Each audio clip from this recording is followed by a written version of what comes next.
first of all, let's start with where we are and what's really, really exciting about this market. So Latin America is the fastest growing ad market in the world.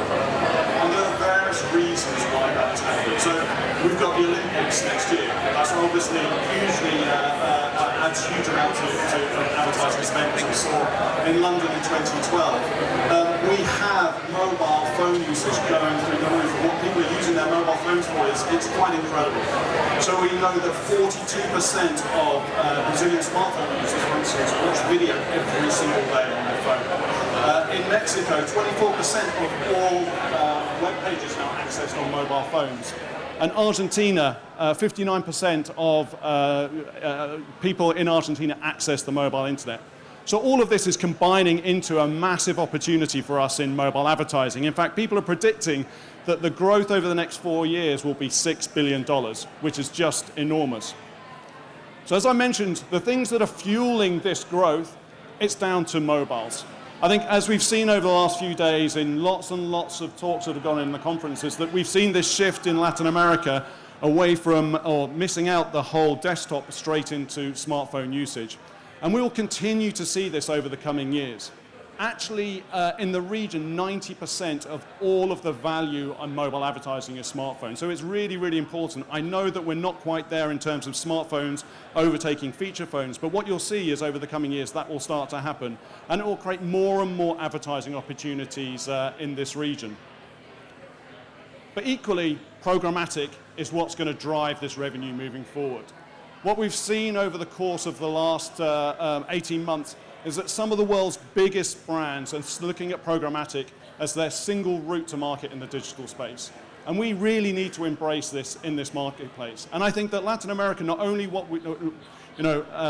can miss out the whole desktop side, we can learn from everything that's happened in programmatic over the last 7 years, take out some of the nonsense that occurred early on in terms of fraud, in terms of viewability, and actually address that right now today.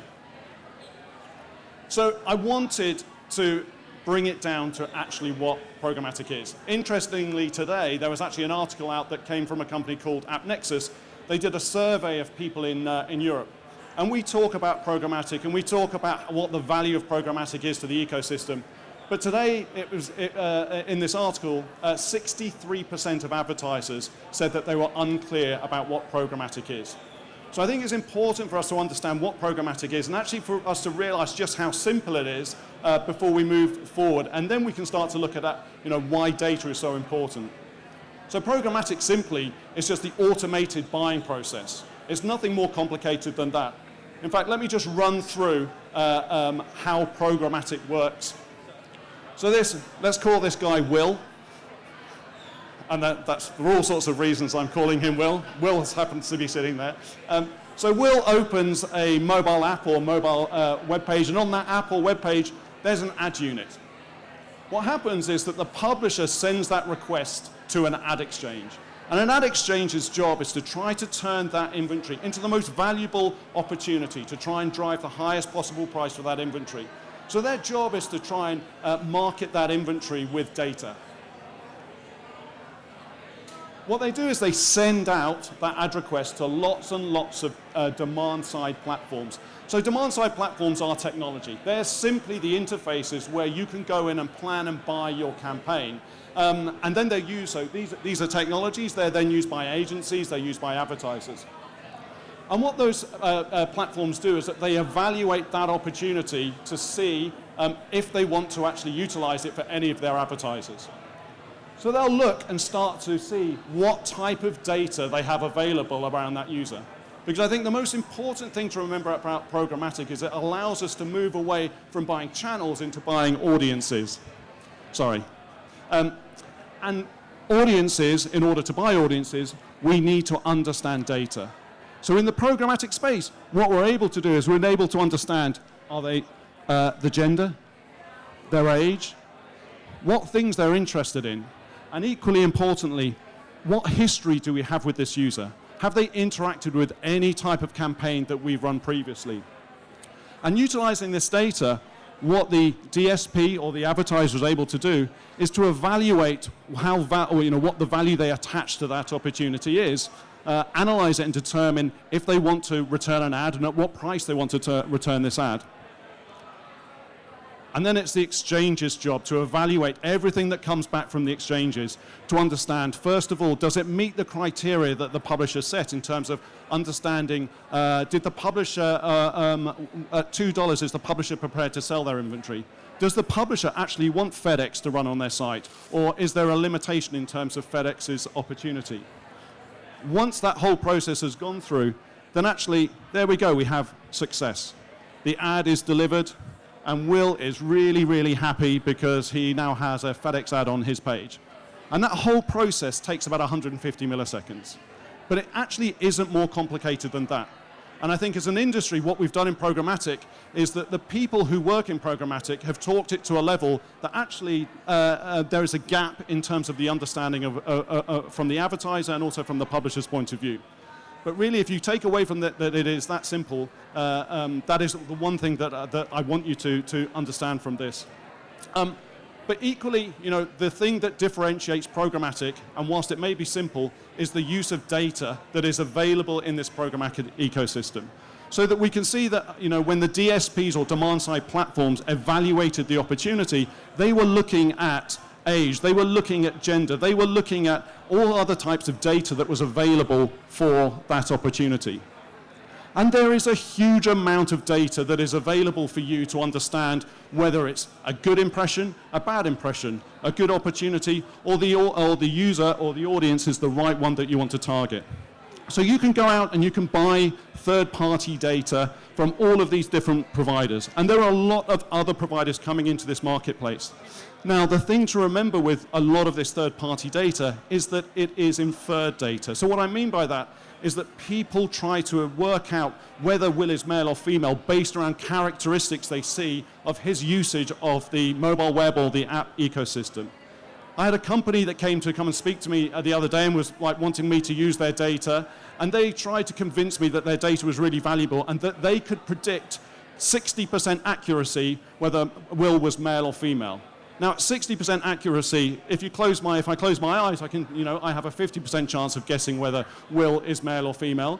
And actually, if I wanted to guess whether Will's male or female and the next person was male or female, for the second opportunity, actually, I'm only going to be 36% accurate. So inferred data actually does not have the value that we think is appropriate in the marketplace. There are other data that is available. So obviously, you can bring your own data into programmatic. You can bring data from your CRM systems. You can bring that, purchase history. Is the person you're advertising to actually already a customer of yours? Because that changes the way that you message them or the creative that you use. And then equally, the publisher can provide a lot of data as well. So the publisher will tell us whether the user is on Wi-Fi or they're on their network. The publisher will also potentially provide us with lat-long information. So where is that user in the world at that particular point in time? But the trouble is that there are thousands and thousands of publishers out there coming through the Axonix network at the moment. I think that yesterday I was looking, we actually had individual separate requests from about 80,000 different publishers of mobile app and mobile web inventory. And who knows, where is the validity of this data coming through? Because each publisher will pass through data in a slightly different way. So we think that what separates the offering that we have is our ability to bring in first-party data into the ecosystem. One of the most successful players in mobile advertising at the moment is Facebook. And Facebook has some really, really good data. It also has some really, really good inventory. And so in the UK and in other markets, they're able to take a massive share of mobile advertising space. However, Facebook data is how we want to appear to the world. Facebook data is, I like things because my friends like it and I want to be cool like my friends, or I don't like things because actually if I like it, my friends are going to think I'm a little bit weird for liking that. So it's very much aspirational data that we get from Facebook. Now what we have with Axonix is through our parent company Telefonica, we're able to bring in first-party verified data into this ecosystem. So for instance, we know that Will is male. Some people would argue that he's 60% male, but we actually know. We know that he is male. We also know that Will is very interested in cooking. not because we've inferred it based on his profile, but we know that all of the activities he does are based around cooking. We have this other information. We also know his age. We know where he lives. Now, what we don't do is we don't represent Will as Will in the ecosystem. We represent him as part of a segment. The location data that we have is truly, truly valuable. I'm sure that lots of people will go out there and buy sports fans. Now, sports fans as a persona can be created in all sorts of ways, based around visitation of sites, based around usage of mobile apps.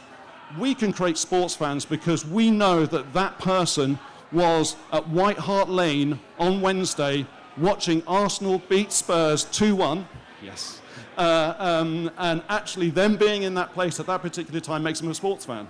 It would be great if we could then work out whether they're a Spurs fan and tweeting about the horrendous refereeing or something like that, but unfortunately we don't have that level of data.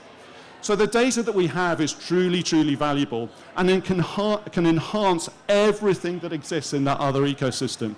It can also offer a level of, yes, this is a user. So it actually combats any type of fraud that exists in the ecosystem as well.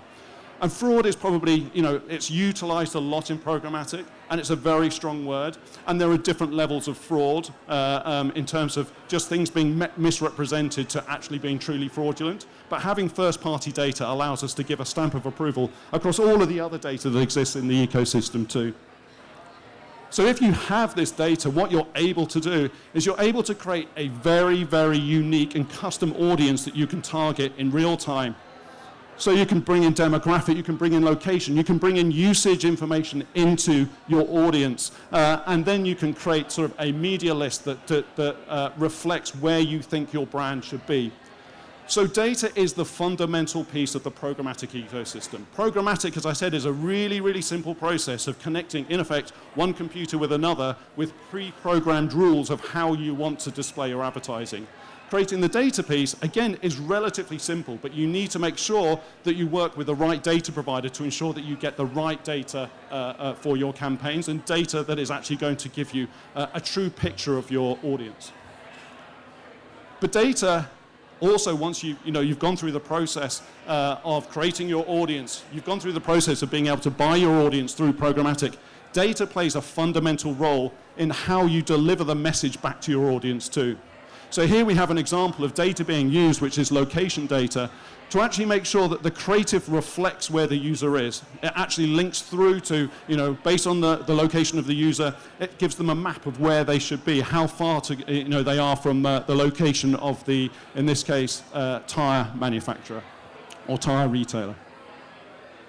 But also we can use other types of data in the creative profiling, ensuring if you go to all that effort to create a really unique audience that you want to target, make sure that when you get that message in front of them, it reflects what they're up to in that day. It potentially reflects the weather. It reflects the location. All of these things are really, really important and just re-emphasize the importance of data in the programmatic space. Data can also be used for retargeting messages. So I think one of the examples I gave a second ago was your ability to bring in your own data to determine what message you want to put in front of people. So retargeting or remessaging your user base is really, really important and can be done very, very effectively in the mobile space if you understand your audience in the first part. So for example, any users that go through your mobile site, get to your shopping basket, and then for whatever reason disappear, you can utilize that data to get that message back to them. There is a really, really good example that happened in the UK a few years ago with a credit card company, Capital One.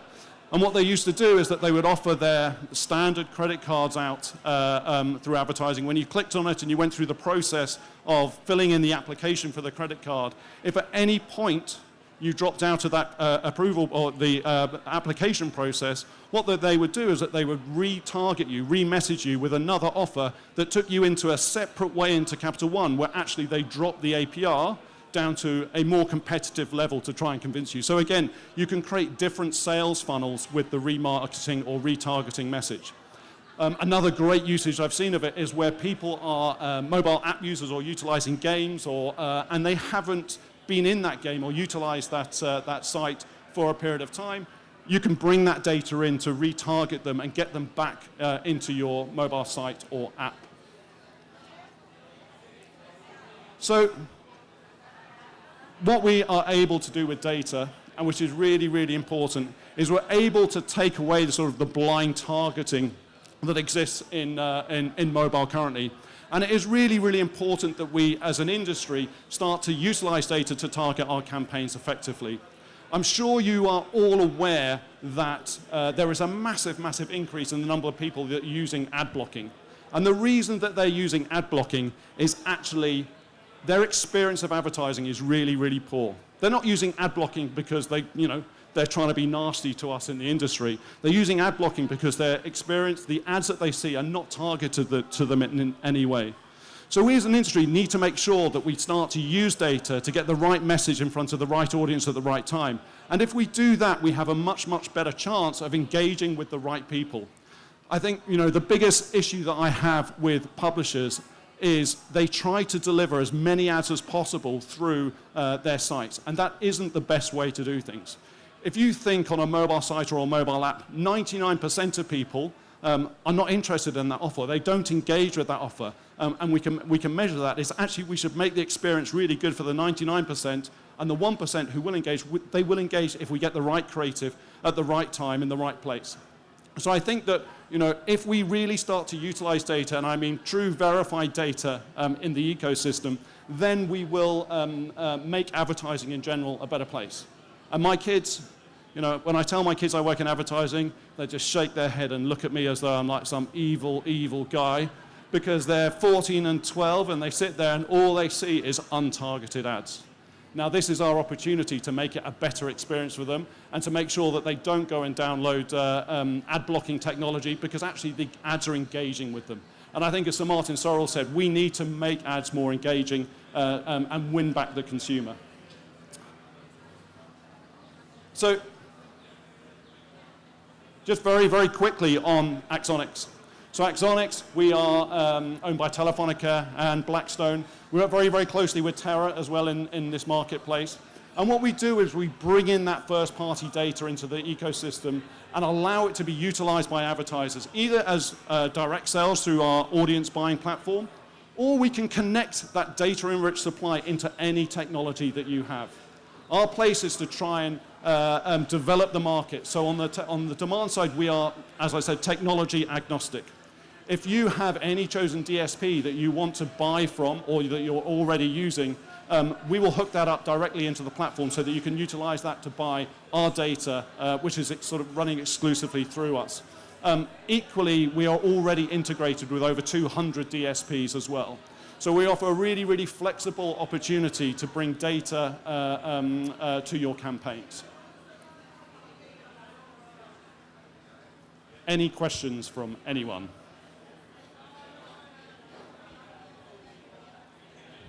Yes. Hi. How do you think ad blocking software is going to affect the advertising business? So I think it's inevitable that it happens. And as I said, ad blocking is the consumer making a decision that their experience of advertising is awful. So I think that there are three things that we need to do. The first is that we need to make our advertising more targeted and engage with the consumer. The second thing is we need to reduce down the number of times we try to get advertising messages in front of people.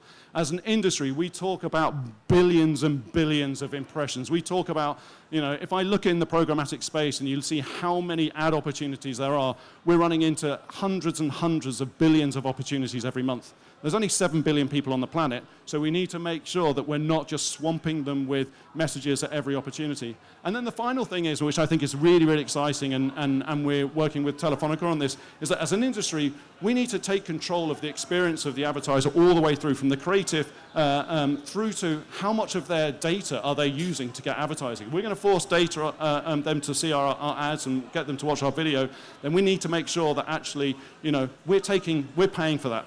So I think that Telefonica have got these really interesting initiative where, as an advertiser, you can now start to pay for the data of the consumer rather than the consumer having to pay for it.